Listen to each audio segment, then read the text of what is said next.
Taking a big test can feel a little intimidating, right? But it totally doesn't have to be. We're about to unlock the STAR 5th and 6th grade test, breaking down exactly what's inside and, more importantly, how you can walk in feeling super confident. Ready? Let's jump in. So, if you're getting ready for the STAR test, I want you to think of this as our little coaching session, just you and me. We're going to walk through this whole thing together step by step, so you know exactly what's coming your way. Okay, so first things first. What even is the STAR test? Let's decode this thing and figure out what it's all about. All right, so here's the deal. The STAR test is basically a check-in on the computer. It's designed to see how you're doing with your reading and math skills. Your school uses it during the year to track your progress and see all the areas where you're just totally crushing it. Okay, here's a super important idea you need to know: adaptive test. It sounds fancy, but all it means is that the test literally adapts to you. It changes based on your answers. So if you get a question right, the next one might get a little trickier. But listen, if you feel the question's getting harder, that's a good thing. It's a high five from the test, telling you you're doing an awesome job. You know, the best way to get a feel for this thing is to actually try it out. So let's do a little practice run. I've got a few sample questions coming up. No pressure at all, just give them your best shot. You ready? Okay, question number 1. This one's all about punctuation. Which of the following sentences uses commas correctly? We've got A, B, C, or D. Take a look. I'll give you a second to think it over.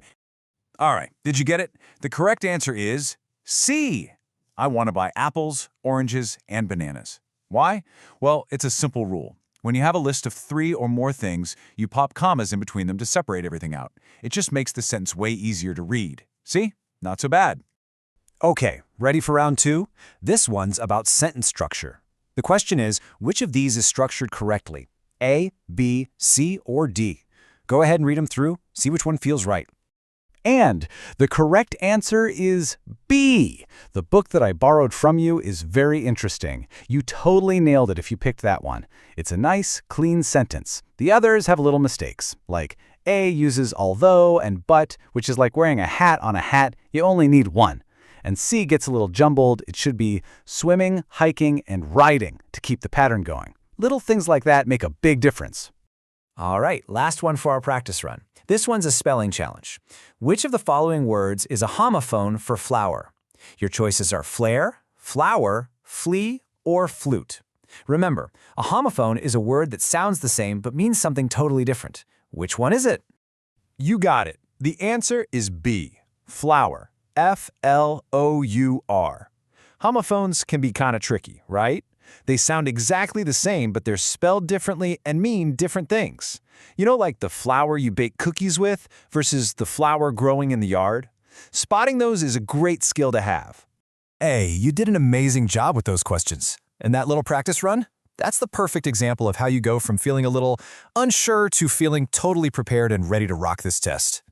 So, that leads to the big question, right? How do you actually get that confidence? How do you prepare so that any question that shows up on test day, you're like, yep, I got this? Well, it really comes down to a choice. On one hand, you have feeling unsure, which leads to test anxiety and just guessing. On the other hand, you have feeling confident, which comes from knowing what to expect and, you guessed it, practicing. That's the secret sauce. Preparation turns random guessing into a smart strategy. Okay, so what's the smartest way to practice? Let's talk about a really awesome tool that can help you get ready. A fantastic next step is to check out the online simulator from certificationexam.com. Seriously, it's a game changer. It's built specifically to get you ready for this exact kind of test. And here's why it works so well. First off, it feels just like the real exam, so there won't be any surprises on test day. Plus, it's loaded with over 800 practice questions. That's a ton of practice to sharpen your skills. And maybe the best part? There's a free mobile app, so you can practice on the go, anytime, anywhere. So remember, preparation is what builds confidence. You now know what the STAR test is all about, you know how it works, and you have a plan to get ready. Go give it a shot. You are absolutely ready for this. You've got this.